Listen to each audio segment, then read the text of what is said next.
Alright, so we're continuing the next video in my trapping series, and the trap that I'm going to be talking about today is going to be the ceiling drop trap right here.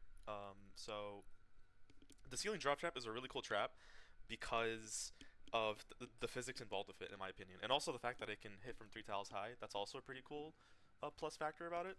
So the drop trap is uh, a trap that also gets pretty misused, just like the broadside. That's why I thought that it was like the perfect segue to talk about the drop trap right after talking about the broadside because of like the physics involved with the trap as well. So yeah, so before we get involved with that, too technical about that, let's talk about the perks real quick. It's just like the same perks for like the broadside that I had, where I have crit rating, crit damage, raw damage, reload, and durability. Crit rating, crit damage is just like the best way to spec damage in the game. We have some flat damage to help boost that number up a little bit as well. The reload speed as well is super important on this trap because you kind of need reload speed. It has the same issue with the broadside where they both have like 12-second reload times, which is just like not gonna cut it, even if you have like two or three of them in like a straight line or whatever. So yeah, that's why it's important to have at least that one reload speed perk. It also is locked to physical, so you can't change it to like energy or nature or fire, or water, whatever. It is locked to physical, but it is still very good. Don't get it twisted. And for the sixth perk, we have durability. The other perks here could include stuff like increased building health or heals attached. But the thing about the drop trap is that because it can be from 3 tiles high, then you really don't gotta worry about like death bomb or anything like that. So I just like the raw durability here because the drop trap also just has like a really like low base durability, so yeah, it's nice to get some extra pointers in that, even if I do have a good amount of survivor squads. But anyways, yeah. So the drop trap, the most important part that I can say is that you want to place it from 3 tiles high. That is the most important aspect of this trap that I think people do not seem to comprehend that well, and it is really important because of the physics involved with the tires that drop in the trap, right? So when the tires drop, right, they're gonna go up and down, bouncing, right? And if it's like along a slope, then they're just gonna keep sliding down the slope as well, right? So, but on like a flat terrain like this, right?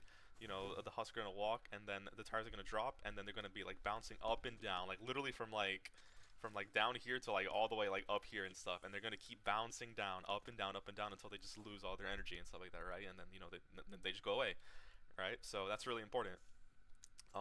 Placing it like this at 2 tiles is not the worst either. Oh, I put a thing here over here. Let me fix that. Yeah, so placing it like two up like this is not the worst thing either, right? It's not terrible. It's not the best, but it's not terrible. You know what I mean?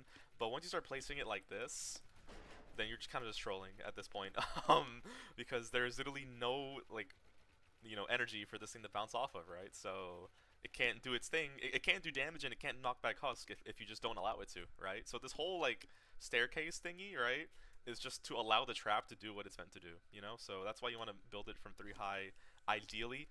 The 2 high is okay, but 3 high is where you would definitely want it at. Another thing, right? This green tank over here. This green tank that's on the drop trap, also super important. This is also something that the game never tells you, but it exists, and that is the way how this tank is facing will determine how like the knockback in which the husks take, right? So for example, I place this drop trap like this, right? So the tank is facing out that way, so the husk are gonna get knocked back backwards, right? So um, if they come up to this it's like terrain here, and then they get hit by this, they're gonna get staggered backwards like this, right? Which is like what you want it to do, right? In this case, right, I put the drop trap like this, right? So the husk that will be walking along here will get knocked back like this, like facing, like going back in this direction, like that. So yeah, that's really important. So for example, right, let's say that like yeah, you're setting up a defense, right? And then you place your drop trap like 3 tiles higher, right, which is like the correct way to do it. But then you like bot out, and then you actually end up placing it like this. So what this is gonna happen is that when like the husks come up to your defense, right, what's gonna happen instead of getting knocked backwards like this, they're actually gonna get knocked like into your defense like this, and then like literally just be up against your wall like that. So yeah, key things to remember, the key takeaways is to always make sure that you have them 3 tiles high, ideally, and to make sure that the green tank is facing in a direction where it's like facing outwards, so that the husk gets staggered in that direction. So yeah, just keep that in mind. Yeah. So one more thing I want to go over is like slopes. Oh yeah, so like the best way that I would get like a lot of mileage out of my drop traps would be like to build them along slopes. They are really good against like, along slopes like this. That I just like artificially made real quick. So what happens with the tire traps when they are along slopes is that like the tires just kind of just like slide down, right? So when they slide down, they're still doing knockback, right? As long as the tires are moving in a direction where they can like actually do something, right? Then they're gonna knock back and do damage to the husks, right? So when they drop down from the traps, like or from like a roof like this, or from a ceiling, like okay, my cursor just decided just to go away. Sure. So yeah, so if I'm building like properly right, and I have the tank facing outwards, right, when I'm building my little ceiling drop trap tunnel here, right, what's gonna happen is that when the husks start walking up from like this angle, then the tires are gonna drop on them, and then they're just gonna keep sliding backwards like this, right? And then it's gonna reload, right? And then like the next set of husks comes up the slope here, and then the tires here are gonna drop, and they're gonna keep staggering them backwards down the slope a little bit, right? And then if they manage to avoid that one, and then well, the final one, even though it's only like one high, it's what's gonna happen still is that the tires are still gonna make it so that the tires are still gonna like drop or like make the husk slide down the slope a little bit, right? But of course, if this is like a generic tunnel, right, then you can also put like a tar pit here or something like that, or like have like a ceiling zapper or like a gas trap or something to like clean up anything that actually gets through this. And then you can also put stuff like I don't know, wall launchers here, right, if you wanted to, right, like wall launchers or what I like doing as well is putting floor spikes like all along this. I actually like floor spikes more than the freeze traps along these little slopes here. Because of the slowing effect that the spikes give, and then they also chip them down, right? So the floor spikes will like also do more like chip damage over time, and then they're gonna slow down the husks, right? So you're gonna get a lot of mileage out of the slow that the floor spikes will give, combined with like the knockback that the tire trap will give. So yeah, that's basically the gist of it, and I will go into a mission where I can showcase the drop trap as best as I can. Alright, so this is the defense that we'll be playing with. I know it kind of looks like a big mess, but trust me, there's purpose. So the husks are not rotating in this mission, so they're all spawning here on like this like northwest angle, right? So this is just like one long tunnel to funnel them in with the tire traps right there, right? And the tire traps are facing this way, the tank, so that they get staggered backwards. And same thing with here, as they walk in, the tank is facing outwards. They're also 3 tiles high for maximum damage. Or actually, this one I actually messed up on. This one, oh yeah, this one's facing this way. Yeah, so they're gonna get staggered back and where the sound wall's at. But then over here they're gonna get staggered backwards. Over here staggered backwards, 3 tiles high, and they're all 3 tiles high, which is good. And I also made sure to tier 3 everything here because I actually, no way, I should actually put a thing here as well, kind of like that. Okay, perfect. Yeah, this is all in tier 3 metal because of exploding death bomb. They're not gonna, the husks aren't gonna actually like hit these little pieces that I have to funnel them in a little bit better, but yeah, that's why they're all in tier 3 metal, just to live the death bomb. I also put floor spikes instead of freeze traps for the same reason, because my floor spikes have the heals attached perk, right? Yeah, they have the heals attached perk, and my freeze traps don't, so I thought I could live against death bombs too. And because the storm isn't rotating, I can actually put my base in a place where I actually can cover everything here. So they're all based up. We're getting good value out of Ice King. Here's the loadout real quick, just to pause. We also have supercharged traps to make sure our tire traps do more damage, right?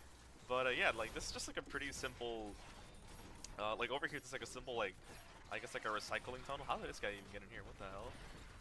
That is some Fortnite physics if I've ever seen him. Okay, but yeah, smashers are a problem. So the thing about smashers is that every smasher has like an impact barrier, right? So they might not get triggered by the I don't know what I'm trying to say. Something. They might not get triggered by the tire trap, but also propanes are also an issue. I think I actually am going to I might just put the banner here, actually. Yeah, I put an anti-air trap here as well so that they can hit the propanes, but I mean the defense is going pretty chill actually so far. It's just so much crowd control. Nothing's actually gotten through the tunnel, but, probably except like the smash is probably gonna get through. Just gotta take care of this guy just really quick so we can have some peace of mind, but everything is just getting stunned. everything's getting stunned, taking repeated damage over time, and the tire traps. Um, Even with a Nurse Husk, yeah, I mean, Nurse Husk should always be taken care of, right? Whenever, I'm sure I'm recording, by the way. Okay, yeah. Yeah, so Nurse Husk should, like, always be taken care of whenever you see them in a tunnel. They're just gonna do an absolute ass ton of healing. Um, so, yeah, keep that in mind whenever you see a Nurse Husk, but, like, we can literally just, like, chill here and just let the tires and the wall launchers and all this other form of crowd control that I have just, like, take the lead, pretty much, you know? Just gotta take care of these outliers like smashers and nurses and whatnot, and if flingers start spawning, then we gotta take care of them too. Propanes are also kind of an annoyance to watch out for, so keep that in mind. But for the most part, nothing's getting through. Our tires are doing a lot of damage, as you can tell from all the tires flying around. They're all just bouncing up and down within the tunnel. Okay, okay, that's good. I bounced that propane tank away. Here's the mini boss. It is nature, so I can probably kill it. I think I'm just gonna use the black drum for this, to be honest. I'm like purposely trying not to use the black drum like every video because it's like so OP. But for the mini boss, I don't mind taking care of this thing.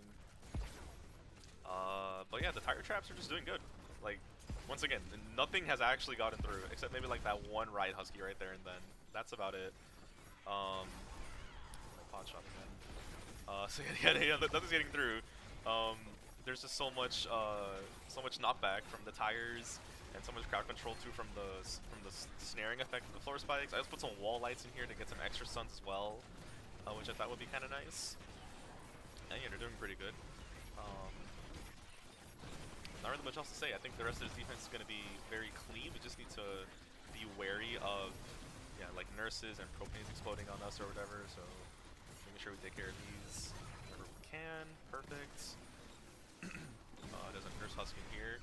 And see, that's the cool part about like the tire trap as well, is that like yes, it does a lot of damage, but it also does a lot of